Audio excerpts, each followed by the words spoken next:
તું ભાઈ જમ આય અભી તો એકદમ ફરવા કાંટાની અંદર કેરી ફસાઈ ગઈ છે અને આ નાનો છોકરો અંદરથી નીકાળી રહ્યો છે. તળાવનો કંઈક આવો કંઈક નજારો છે. અંદર પાણી પણ છે.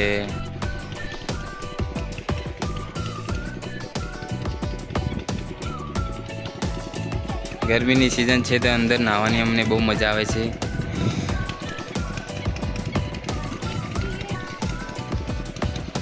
કંઈક માછલી કૂદી છે. આંબા ઉપર નાની નાની કેરીઓ છે પણ પવનને કારણે બધી તૂટીને નીચે પડી જાય છે.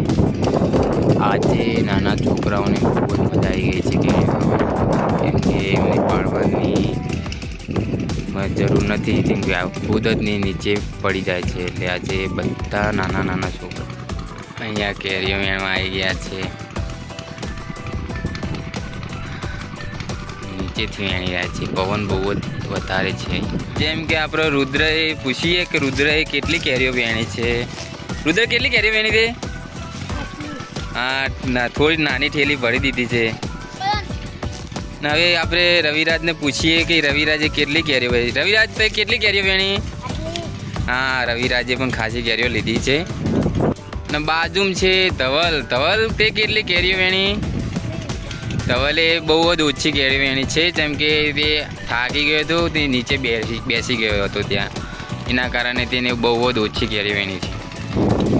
બાકી પવન બહુ વધારે છે, વધે જ છે. અને હું ખુદ જ કેટલી કેરી વેણી છે તે પણ બતાવી દઉં.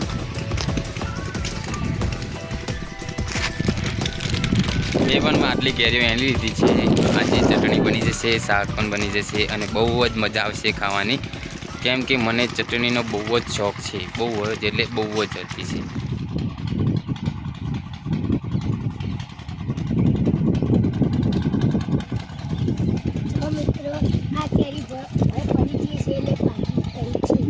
આપણે હવે નીકળી ગયા છે પોતાના ઘરે અને હવે મળશું નેક્સ્ટ નવા વ્લોગની અંદર. ને મેં આટલી કેરીઓ ભેગી કરી લીધી છે, તો આજે તો મજા જ છે. ચાલો મળીએ નવા વ્લોગની અંદર. લાઈક કરો, સબસ્ક્રાઇબ કરો, શેર કરો.